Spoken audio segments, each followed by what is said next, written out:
आज देखे ना, वही मोदी जी जब सऊदी अरब जाते प्रिंस के सामने क्या कहते हैं, मैं पठान का वंशज हूं और पठान के घर से आया हूं और जो बोलूंगा सच बोलूंगा। है उस टाइम तो हिंदू आत नहीं हुआ था। ये देश धर्म निरपेक्षता के नाम से चलेगा, ये देश सेकुलर के नाम पे चलेगा, ये देश शिक्षावादी के नाम पे चलेगा, ये समतावादी के नाम पे चलता है, ये जनता के नाम पे चलेगा। आरएसएस के स्कूल से ही पढ़ा हूं मैं। अरे मोदी के विरोध अगर देश का विरोध है तो लोकतंत्र की हत्या है।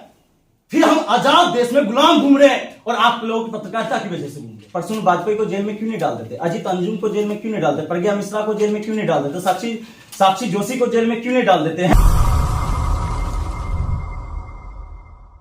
इस देश में बड़े बड़े बदलाव छात्रों ने किया है। छात्र राजनीति की अहम भूमिका है। आपकी जानकारी के लिए बता दूं कि अरुण जेटली हो, नीतीश कुमार हो, लालू यादव हो, बीजेपी के तमाम बड़े नेता, चाहे वो रविशंकर प्रसाद हो, सुशील मोदी हो, ये सब छात्र राजनीति से आए थे। अब बीजेपी में छात्रों से राजनीति का आना बंद हो गया है। एबीपी से भी कम ही आ रहे हैं लोग, फिर भी उनका छात्र विंग है। अब ज्यादा उनके नेता आ रहे हैं आरएसएस से कैडर होके। लेकिन अब छात्रों की राजनीति जैसे जैसे खत्म हो रही है, छात्र सवाल पूछने लगे। मेरे साथ ऐसे ही एक युवा छात्र हैं जो लगातार साल खत्म होने वाला, और आज सोशल मीडिया पर आपको पता है 5 मोदी जी के बड़े वादे वायरल हैं। मेट्रो, बुलेट ट्रेन, सबको मकान, 5 ट्रिलियन इकोनॉमी, सबको फ्री बिजली। क्या लग रहा है, ये आप लोग क्यों नाराज है सरकार से इस कदर? नाराज इस बात से है, जिस मुद्दे पर 2014 में मोदी सरकार आई थी, हाँ। जिस मुद्दे पर मोदी सरकार आई थी, उस मुद्दे को लेकर पूरी भारत के 130 करोड़ लोगों ने सपोर्ट किया था। मुद्दा क्या था इनका? मुद्दा ये था 2 करोड़ लोगों को रोजगार देना। मुद्दा इनका ये था, जब ये सरकार में आई थी, पहली मीटिंग हुई थी, उन्होंने क्या कहा था हर सांसद को कि हर गांव में हर सांसद अपना एक आदर्श ग्राम योजना को लागू करेगा। इनका मुद्दा क्या था? डिजिटल इंडिया को बढ़ावा देना। इनका मुद्दा क्या था? स्किल इंडिया को बढ़ावा देना। इनका मुद्दा क्या था? छात्र संस्थानों को, जितनी भी शिक्षण संस्थान है उनका बढ़ावा देना। लेकिन जब मैं 2019 में इनसे सवाल पूछना स्टार्ट किया, क्या आपने जो वादा किया था, ये सारी चीजें, क्या वो जो धरातल है हमारे जमीनी धरातल पे क्या उतर पाया है? जब मैं आया भारत कौशल विकास योजना की हकीकत जानने के लिए, मैं जब पहुंचा तो मैं देखा भारत कौशल योजना की जो संस्थाएं हैं वो नहीं मिलता है कहीं। लेकिन उनका वादा मंदिर बनाने का था, उन्होंने बना दिया। काशी कॉरिडोर सजाने का था, वो सजा दिया। अच्छा, इधर लाल आंख दिखाना था, सुनिए मेरी बात भी सुन लीजिए, आप अपनी बात मत रखिए। सुनिए, जब कांग्रेस ने इन्हीं बातों को लाने की बात करी थी तो 1989 में राजीव गांधी का क्या होता आपको पता नहीं होता?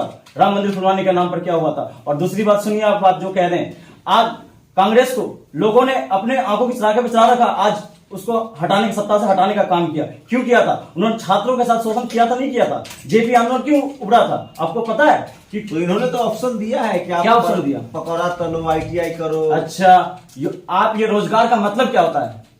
बुनियादी मुद्दा क्या होता है? रोजगार का मतलब ये है योग्य कि आप अगर योग्यता आपके आधार पर शिक्षण संस्थान अगर डिग्री दे रही है, डिग्री योग्यता के आधार पर मिलती है ना। आप डिग्री दे नौकरी कुछ भी कर, नौकरी करोगे तो देश में कौन जाएगा? अरे देश का युवा नौकरी कुछ भी कर लेगा, फिर डिग्री बनाने की जरूरत नहीं होगी। चक्कू तलवार, चाकू और तलवार से देश चला तो विज्ञान से देश की चला रहे हो। एक लोग इसरो की बात करते हो, एक लोग वहां जाके केरल में जाके आप क्या कहते हो पनडुब्बी मैंने बनाया, और दूसरी तरफ पूरे चाइना को देश के हवाले कर दिया। और आप कहते हो कि मैं देश को धर्म के नाम पे चलाऊंगा, तो फिर विज्ञान की बात क्यों करते हो? आपके गूगल कौन सा चीज हवाले कर दिया चाइना के? चाइना के कौन सी चीज? आप इलेक्ट्रॉनिक्स की बात कर रहे थे ना अभी, कि हम इलेक्ट्रॉनिक्स हब बनाएंगे पूरी दुनिया में भारत को। और मैग्नीशियम प्लांट का वाहवाही लेते मोदी जी मुंबई के अंदर और गुजरात के अंदर। उस मैग्नीशियम प्लांट का मेन अगर मैन्युफैक्चरिंग सेटअप कहीं हो रहा है तो पढ़ोगे तो चक्कू। अरे भैया हम पढ़ रहे हैं तभी सवाल पूछ रहे हैं। अरे भैया हम पढ़ रहे हैं तभी सवाल पूछ रहे हैं। गलत कर रहे हो ना? क्या गलत कर रहे हैं? सारे अगर आप इकोनॉमी का हिंदुओं को साध्वी प्रज्ञा ने कहा है कि चक्कू और तलवार में। अरे वही प्रज्ञा ठाकुर है जिसपे आरोप है मालेगांव का 2008 के अंदर। आप बता रहे हैं कि चाकू से देश चलेगा? सुनिए, लाल बहादुर शास्त्री जी ने क्या कहा था? जय जवान जय किसान। आप तो अपने के भी नहीं हुए, अटल बिहारी वाजपेयी के, उन्होंने क्या कहा था? जय जवान जय किसान जय विज्ञान कहा था। आप तो विज्ञान के भी नहीं हुए। आपने शिक्षण संस्थान में हिंदू और मुसलमान ला दिए। आपने JNU, DU, Jadavpur university, Allahabad university, BHU, किस यूनिवर्सिटी का नाम हो जहां धर्मवाद ने चला? चांसलर आपके इच्छा के अनुसार बनेगा। हिंदू खतरे में है। कैसे हिंदू खतरे में? बताइए मुझे। हिंदू खतरे में है तो आज हिंदू को आप जाति में बांट दिए और आप कहते हैं हिंदू खतरे में। हिंदू किसी 2 या 3 जातियों के लिए। हिंदू का मतलब क्या है? हिंदू सनातन है। और सनातन का मतलब क्या होता है? सत्यता की राह पे चलना। और सनातन का मतलब क्या होता है? अगर देश में अगर अन्याय हो रहा है तो अन्याय के खिलाफ जाना। क्या अन्याय देना है? क्या अन्याय क्या हो रहा है आपको नहीं पता? जिस देश में नारी को देवी का रूप माना जाता है और कन्या पूजा की जाती हो, और उस देश की बलात्कार का आंकड़ा पूरे विश्व में सबसे ज्यादा हो, तो शर्मिंदा महसूस होता है। जिस देश में, सुनिए, आपने बात की, पूरी बात सुन लीजिए, जिस देश में नदी को पूजा जाता हो और उस देश की नदी पूरे विश्व में सबसे ज्यादा गंदगी हो, तो देश को शर्मिंदा मानते हैं। जिस देश में प्रकृति को पूजा जाता हो और उस देश में सबसे ज्यादा गंदगी हो, तो देश को शर्मिंदा महसूस होना चाहिए। और आप हिंदूवादी की बात करते हो, आपने तो आज भगवान भी अगर ऊपर स्वर्ग से आ जाएंगे ना, तो भगवान कहेंगे मैं भगवान हूं, तो आज लोग पता क्या पूछेंगे, आप किस जाति से आते हैं। ऐसी स्थिति आज देश में, और आप बताओ हिंदू हिंदू हिंदू हो गया, जाति पूछेगा या भगवान का धर्म? मैं कहता रहा हूं, कोई साउथ में जाके कहता मैं हनुमान इस जाति से आते हैं, कोई यहाँ मुख्यमंत्री साहब कहता मैं राम का वंशज हूं, तो मैं नाम लेने से क्यों कतराऊंगा, और आप कहते भगवान। आज कंडीशन आपको नहीं पता, आप जाते, आपसे सबसे पहले जाति पूछी जाती है, और आप कहते हो कि हिंदू हिंदू। मैं तभी तो कह रहा हूं, अगर भगवान भी हिंदू खतरे में है कि नहीं? हिंदू खतरे में नहीं है। हिंदू जो राजनीति की रोटियां सेकने वाले लोग हैं, जो धर्म की रोटी सेकने वाले लोग, उनके लिए हिंदू खतरे में। चाकू छुरी पर तलधार नहीं लगा, देख कलम पे चलेगा सर, चाकू पे नहीं चलेगा। तो देश कलम से चलेगा, पत्थरों से नहीं चलेगा, चाकू से नहीं चलेगा, शस्त्रों से नहीं चलेगा। देश अगर चलेगा तो कलम से चलेगा, और कलम की ताकत इतनी होती है, जो जितना, आपको पता है शिक्षा की अहमियत क्या है, जो जितना पिएगा उतना दहाड़ेगा, आपको पता है ना। और दो चीजें, और छात्र आंदोलन 1975 में आंदोलन में नारा लगा था एक चीज, उसी नारा से आज भारतीय जनता पार्टी दिए जाके अग्निवीर बनो। अच्छा, अग्निवीर बनो, अग्निवीर आप ये बताइए, क्या अग्निवीर इन्होंने नामकरण करने से क्या सारी चीज हकीकत में बदल जाती है? क्या आप सिपाही 12वीं के बाद कोई सिपाही की भर्ती में 2014 या 2018 या 2019 के पहले आप जाते थे, जब आप 12वीं पास करके जाते थे, क्या 17 से 21 साल की आयु सीमा नहीं होती थी क्या पहले? और 21 साल के बाद किसी सिपाही की भर्ती के लिए आप आवेदन तक नहीं कर पाते थे, और आप कहते हो कि अग्निवीर योजना ले आए हैं। 21 साल के बाद आपको ग्रेजुएशन में एडमिशन कराने के लिए जाओगे तो माइग्रेशन की जरूरत पड़ेगी, और कोई भी संस्थान आपको माइग्रेशन देने से कतराएगा, और आप कहते हो अग्निवीर योजना ले आए, इससे लोगों को रोजगार मिला। क्या आज रोजगार नहीं मिला 18 साल के बाद? चाइना थर कांप रहा है, चाइना कांप तो रहा है, 8वें फिंगर से 4थे फिंगर पर कब्जा करके बैठा हुआ, कैंप बना हुआ है। चाइना कांप तो रहा है, नाथुला के अंदर बैठा हुआ है, चाइना कांप तो रहा है, और अरुणाचल के अंदर 4 गांवों में कब्जा कर चुका है। आप कह रहे हो ऐसा ही आपको टीवी अखबार दिखा रहे हैं? अरे टीवी अखबार, अरे आप लोग कांग्रेसी हो? अरे भैया कांग्रेसी क्या, मैं अगर मैं पढ़ता हूँ, मैं हकीकत जानने की कोशिश करता हूँ, मैं देखता हूँ कि हाँ यार 8वें फिंगर टीवी अखबार दिखाई नहीं रहा अपने मन से। अरे भैया हकीकत दिखा रहा है, चैनल कोई भी नहीं दिखा रहा है, बस आप वहां के लोगों से हकीकत जानने की कोशिश करोगे ना, तो तब जाके आपको हकीकत मालूम पड़ेगा। टीवी चैनल से कोई हकीकत नहीं पता चलता। और कुछ पत्रकार आज भी जिंदा, मीडिया हाउस भले ही दलाली हो गया, लेकिन पत्रकारिता अभी भी जिंदा है, उसकी अभिव्यक्ति की आजादी अभी भी है। कुछ लोग हैं, आपका नाम आप भी, मैं देखता हूं, भले ही मैं देखता हूं, समझिए आप भी सवाल अच्छे उठाते हो, देखता हूं मैं फील्ड में जाता हूं, मोदी जी के साथ हूं। आप मोदी जी के साथ मीडिया पे कह रहे हैं, यही तो सच्चाई आपकी। बहुत अच्छा लगता है मुझे कि आप फील्ड पे जाते हो तो शोषित वंचित परिवारों के और लोगों की आवाज सुनिए, और आपके जैसे पत्रकार अभी भी जिंदा है, आप नाम नहीं लेते। अरे आज तक कौन था? अरे भाई हमको सुनिए ना, सरकार हमको जेल जाने का, अरे सुनिए ना, प्रसून वाजपेयी को जेल में क्यों नहीं डाल देते? अजीत अंजुम को जेल में क्यों नहीं डालते? प्रज्ञा मिश्रा को जेल में क्यों नहीं डाल देते? साक्षी जोशी को जेल में क्यों नहीं डाल देते हैं? सब आपको जेल में क्यों डालेंगे? ये सब ब्राह्मण पत्रकार हैं। अरे भैया आप फिर जातिवाद पे ले जाए, ब्राह्मण कोई कास्ट नहीं है, जातिवाद पे क्यों ले जाते हो? धर्मवाद पे क्यों ले जाते हो? ये लोगों की आवाज को, धर्म सच्चाई है इस देश की दोस्त। हाँ, देश की धर्म के हो, यही देश की तो विडंबना है सर। हिंदू हो के अरे जिस देश कर रहे हो, जिस देश में तुम धर्म विद्रोही हो, धर्म विरोधी हूँ। हिंदू मोदी आपके लिए धर्म विरोधी हो सकता, मैं अपने लोगों के लिए धर्म विरोधी नहीं हो सकता। और मुझे अपने ईमान पे इतना भरोसा, मोदी जी का विरोध करे वो हिंदुओं का विरोधी है। मैं अपने ईमान पे इतना भरोसा है कि मैं अपने वचन और अपनी जो बातें रखता हूँ ना, तो मैं धर्म के लिए ही करता हूँ। धर्म क्या कहता है? धर्म क्या कहता है? मोदी जी का विरोध करे। अच्छा, धर्म ये कहता है कि मोदी जी का विरोध करिए, मोदी का सपोर्ट करिए, और राहुल गांधी का विरोध करिए, राहुल गांधी का सपोर्ट करें, केजरीवाल का विरोध करें, केजरीवाल का सपोर्ट। धर्म ये कहता है? धर्म ये कहता सत्यता की राह पे चलो, जो हिंदू है वो मोदी जी के साथ। अरे भैया, तो राष्ट्रीय मुस्लिम मंच बनाने की जरूरत क्यों पड़ गई हिंदुओं को, आरएसएस वालों को? बताइए। आप कहते हो ना जो हिंदू है वही राष्ट्रभक्त है, तो भारतीय जनता पार्टी को राष्ट्रीय मुस्लिम मंच बनाने की जरूरत क्यों पड़ेगी? जो हिंदू है वो राष्ट्रभक्त नहीं है, जो मोदी समर्थक है, अच्छा मोदी समर्थक है, पूरी बात वही राष्ट्रवादी है। आपकी बात ही रख लीजिए, आप अपनी बात रख लीजिए, मेरी बात। आज देखे ना, वही मोदी जी जब सऊदी अरब जाते हैं प्रिंस के सामने क्या कहते हैं? मैं पठान का वंशज हूं और पठान के घर से आया हूं, और जो बोलूंगा सच बोलूंगा। है उस टाइम तो हिंदू आत नहीं हुआ था। आप किसी हिंदू की बात करते हो?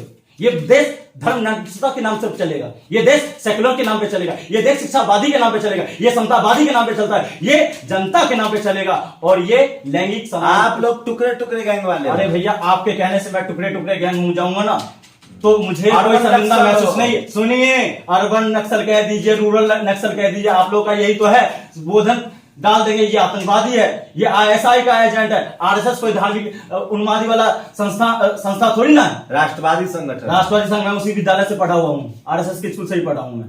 कहां से? विद्या मंदिर से और शिशु मंदिर से पढ़ा हुआ। हम मोदी जी का विरोध कर, मोदी जी का विरोध में उस संस्थान से पढ़ा, तो उसकी हकीकत जानता हूँ। लाठी की ट्रेनिंग मिली कि नहीं? लाठी की भी ट्रेनिंग मिला, कैंप भी गया हूँ मैं बता दूं, तभी तो मुझे हकीकत पता। अरे जिसके घर में लोग, आपको नहीं पता क्या हकीकत है आरएसएस का, बताइए जरा। आरएसएस का हकीकत आपको नहीं पता। एक ही आरएसएस के स्कूल में जब मैं पढ़ता था, जब उनका अभिभावक सम्मेलन होता था, तो मैं सोचा अभिभावक सम्मेलन होता होगा तो ये क्या बात करेंगे, ये करेंगे जो देश की जो जरूरी समस्या है उनको लेकर बात करेंगे। लेकिन जब मैं अभिभावक सम्मेलन होता तो उनसे एक ही बात कही जाती थी। क्या बात कही जाती है? हिंदू ही सब है, सावरकर ही पूरा देश है, हेडगोवर ही पूरा देश है।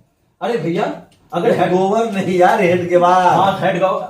अब उच्चारणों पे चले जाइए, अगर बिहार की अब आप आता है ना उस पर हेडगेवार साहब, हेडगोवर कहोगे? अच्छा, ऐसी बात। चलो, अगर ऐसा है तो क्षमा प्रार्थी हूं मैं, जो उच्चारण में मेरी गलती हो गई। लेकिन ये पूरा देश, ये लोग तो पूरा देश। और क्या सिखाते थे आरएसएस में? आरएसएस में क्या सिखा? देखो उनकी अपनी एक उनका ध्येय है, उन ध्येय को लेकर चलते हैं, मॉरल भी है, लेकिन इसका वास्तविकता, आध्यात्मिक को वास्तविकता से मत जोड़िए। धर्म एक क्या आरक्षण पर सुनिए, धर्म एक आस्था। सुनिए, आरक्षण के लिए भी बात करूंगा। धर्म एक, आपने कहा ना कि धर्म पूरा हिंदू ही देश है, धर्म एक आस्था होता है, हर किसी का अपना अपना एक आस्था होता है, लेकिन आप उसको वास्तविकता से जोड़ देंगे ना तो ये चीज गलत है सर। मैं ये कह रहा हूं अभी भी कि जो हिंदू होगा वो मोदी जी का विरोध नहीं करेगा। ऐसा कोई कुछ नहीं है। देश 130 करोड़ लोगों का है, और मोदी जी को वोट पता है आपको कितना मिलता है? 30% और 35% पे ये सरकार बना लेती है। 70% आपको मानना पड़ेगा कि मोदी जी को नहीं चाहते। तो आपने कैसे आप नहीं चाहते कि चूड़ी टाइट रहे? अरे आप तो सुनिए, आपने कैसे कह दिया कि पूरा देश मोदी जी के साथ है? आपने दिखा ना पूरा हिंदू मोदी जी के साथ। अरे पूरी दुनिया मोदी जी के साथ है भैया, पूरी दुनिया। सुनाइए, यूक्रेन रूस को युद्ध हो रहा है ना, मोदी जी रुकवा सकते हैं युद्ध। अच्छा, पूरी दुनिया में मैं अपना पॉइंट। अरे सुनिए भाई, अपनी बात, सवाल तो सुन लो। बताइए। मोदी, मनोज तिवारी ने कहा अंतरिक्ष में भी मोदी जी का डंका बज रहा है, अंतरिक्ष में। अच्छा, अंतरिक्ष में भी मोदी जी का डंका। उससे पहले वो इसरो इनके पिताजी लेके आए थे, मोदी जी का, मनोज तिवारी जी के। इसरो की संस्था स्थापना कब हुई थी आपको नहीं पता है क्या? और आप कहते हैं रूस और यूक्रेन की इन्होंने लड़ाई रुकवा दी। वही रसिया जब बांग्लादेश का टुकड़ा हो रहा था ना, तो रसिया ने अपना परमाणु पनडुब्बी भेज दिया था, और वही रसिया पाकिस्तान से आजीवन संबंध न बनाने की बात कही थी। और आज मोदी जी के आने के बाद रसिया किसके साथ जा रहा है आपको हकीकत नहीं पता है कि पाकिस्तान के साथ चला जाए। डिफेंस उनका संबंध पाकिस्तान के साथ। चाइना भी कांप रहा है, चाइना कांप रहा है। मोदी जी देश G20 में देखे नहीं, मोदी जी का कितना सम्मान है। आगे आपको पता है, आप हम जिस सीमा में और जिस आयु में हम लोग हैं, और जिस नौकरी मिली नहीं, सुनिए, नौकरी मिली। अरे सुनिए बात, नौकरी मिलने की बात, मेरी बात तो सुन लीजिए। नौकरी की बात कर रहे हैं, आपने कहा ना चाइना से ऊपर चला जाएगा भारत। आप तो चाइना को दे रहे हो। एक आया था, अंग्रेजों ने ईस्ट इंडिया के नाम पे गुलाम कर दिया था। आज आपको देश की हकीकत मैं बताऊंगा तो आप हिल जाएंगे। देश की हकीकत ये है कि साउथ से लेकर नॉर्थ तक अगर मैन्युफैक्चरिंग कंपनी सबसे ज्यादा अगर भारत में आई है तो चाइनीज कंपनी आई है, और इससे इन्होंने छुपा रखा है। नौकरी मिली कि नहीं आपको? सुनिए, नौकरी मिलने की बात क्यों मुझसे पूछ रहे हैं? मेरे जैसे करोड़ों युवाओं को नौकरी क्यों नहीं मिली? आज नौकरी की भर्तियां कब निकलेगी उसका पता नहीं है। अगर भर्तियां निकल भी गई, अगर परीक्षा कब होगा उसका पता नहीं है। अगर उन लोगों ने परीक्षा दे भी दिया तो सीट फिक्स होती है।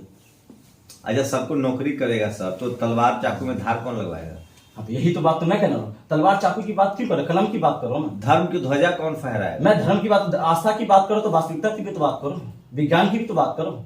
आज अच्छा ये बताइए, अगर आज भूख से बड़ा कोई मजहब हो, रोटी से बड़ा कोई ईश्वर अल्लाह हो, तो मुझे भी बता दीजिए, मैं भी धर्म के नाम पे हिंदू मुसलमान करूंगा। मुझे भी तो बताओ, कोई है क्या भूख से बड़ा कोई मजहब, मतलब धर्म, ईश्वर, रोटी से बड़ा कोई ईश्वर या अल्लाह हो तो मुझे भी बता देना, मैं भी हिंदू मुसलमान कर दूंगा, मुझे कोई दिक्कत नहीं। लेकिन मोदी जी तो दे रहे हैं ना सबको 80 करोड़ को 5-5 किलो राशन। अच्छा, मोदी जी 80 करोड़ लोगों को अगर राशन दे रहे हैं तो इसका हकीकत ये कि 80 करोड़ लोग हमारे देश गरीबी रेखा के नीचे हैं। हकीकत मानना पड़ेगा। मोदी जी ने तो ये वादा किया था कि हम 2022 में जब अमृत महोत्सव मना रहे होंगे तो हमारा देश क्या होगा, विश्व गुरु होगा। और किसके नाम पे होगा? हमारे देश में 100 स्मार्ट सिटी होंगे। और आज आपको पता है आंकड़ा, हर इंडेक्स देख लीजिएगा, 107वें नंबर पर भुखमरी में चले गए। भारत और बांग्लादेश आपसे आगे निकल गया। करेंसी की हकीकत आपको पता है, भूटान आपके बराबर आ गया, जिसका प्रिंस ये कहता था कि मेरे देश पे अगर किसी का शासन चलेगा तो भारत की चलता था। उस टाइम भारत विश्व गुरु था या आज भारत विश्व गुरु? आज तो आज आपसे नेपाल भी आपसे हट रहा और श्रीलंका तो आपसे चला ही गया, जिसपे भारत कभी शासन थे, कभी भारत शासन करता था, हैं? और अब म्यांमार पे कितना पढ़े लिखे हो दोस्त? पढ़े लिखे की बात करेंगे तो आप देखिए, मैं रेफरेंस पे देता हूं। पढ़े लिखे की बात अगर मुझे ये पता है तभी मैं आपके सामने अपनी बात को कितनी पढ़ाई की है? मैंने इंजीनियरिंग करी है, और लेकिन मुझे ज्यादा पढ़े लिखे नहीं ना। Modi ji entire political science में एमए है। सुनिए, मोदी जी, मुझे ही तो यही नहीं पता, जिस टाइम मोदी जी दिल्ली यूनिवर्सिटी से जब उनकी डिग्री देखा, उन्होंने दिखाया था ना एक बार, उन्होंने डिग्री दिखाया था कि मैं दिल्ली यूनिवर्सिटी से एमए पॉलिटिकल साइंस में किया था। और जब जिस फॉन्ट में डिग्री था, वो फॉन्ट तो उस टाइम आया ही नहीं था, 1990 के बाद आया था। तो वो डिग्री कहां से, उसकी तो जांच की जाए। कांग्रेसी हो तुम लोग? कांग्रेस, आपके कहने से मैं ना तो कांग्रेसी हो जाऊंगा, ना आपके कहने से मैं अरुण कंटी हो जाऊंगा, ना आपके कहने से नक्सली हो जाऊंगा। अगर मेरे देश के लोग 130 करोड़ लोग अगर मुझे कहेगा कांग्रेसी है तो मैं स्वीकार करूंगा दिल से। मोदी का विरोध देश का विरोध है, इसलिए तुम लोग देशद्रोही हो। अरे मोदी के विरोध अगर देश का विरोध है तो लोकतंत्र की हत्या है। फिर हम आजाद देश में गुलाम घूम रहे हैं और आप लोग पत्रकारिता की वजह से घूम रहे हैं। मोदी है तभी हिंदू सुरक्षित है। मोदी को तुलना हिंदू से क्यों कर रहे हैं आप? मोदी हिंदू है क्या? हिंदू हृदय अरे समाज भैया, है। अगर मोदी जी अगर हिंदू को इतना मानते तो परवीन तोगड़िया को न मरवाते। सबसे बड़ा हिंदू अगर गुजरात के अंदर कोई था तो परवीन तोगड़िया था, और उनको मरवाने का काम करता। अगर आज मोदी हिंदू होते तो लखनऊ के विधानसभा के सामने कमलेश तिवारी की हत्या ना होती, और कमलेश तिवारी की अगर हत्या पे अगर हो गई पैगंबर के नाम पे तो उनकी जांच का रिपोर्ट मोदी जी खुद ला के देते सदन के अंदर। चूरी टाइट है सबका। किसका टाइट है मुझे बताइए तो, किसका टाइट है मुझे बताओ तो। समझो। अच्छा मैं बताता हूं, 2014 के बाद आपने कहा चूड़ी टाइट है सबका। इस देश में 2014 के बाद भारतीय सेना का सबसे ज्यादा विमान क्रैश होता है अचानक से, तो संदेह होता है इस सरकार पे, इस देश में। और उसमें भी किन लोग कौन लोग शहीद हो गए डिफेंस में, आपको पता है? जो लोग डिफेंस इक्विपमेंट पे रिसर्च कर रहे हैं और वो उनके विमान इक्विपमेंट में विमान सीडीएस की बात करो, सीडीएस की ही बात कर रहा हूं मैं। कितने कैप्टन जो डिफेंस इक्विपमेंट पे रिसर्च कर रहे थे, 2014 के बाद आंकड़ा निकाल लीजिए, मैं भी निकाल के दे दूंगा आपको। 2014 के बाद देखिए डिफेंस जितने भी विमान क्रैश हुए हैं उसमें सारे वही लोग हैं जो किसी ना किसी डिफेंस इक्विपमेंट पे रिसर्च करने वाले लोग थे। और आज मोदी जी अपनी तारीफ कर रहे हैं ना तो दर्द होता है मुझे। चूरी टाइट है बेरोजगारों का। चूड़ी टाइट है बेरोजगारों का। आपने तो पूरा देश को ही बेरोजगार कर दिया, आप रोजगार की बात क्या करोगे क्योंकि खुद आप बेरोजगार हैं। सोचिए, ये आप इनकी बातों से सहमत हैं या ये सही में मोदी का विरोध देश का विरोध है? बताइएगा जरूर। टीवी अखबार की माने तो सरकार से सवाल पूछना सेना से सवाल पूछना है। ऐसे दौर में आपकी क्या राय है? आपकी प्रतिक्रिया बहुत जरूरी है।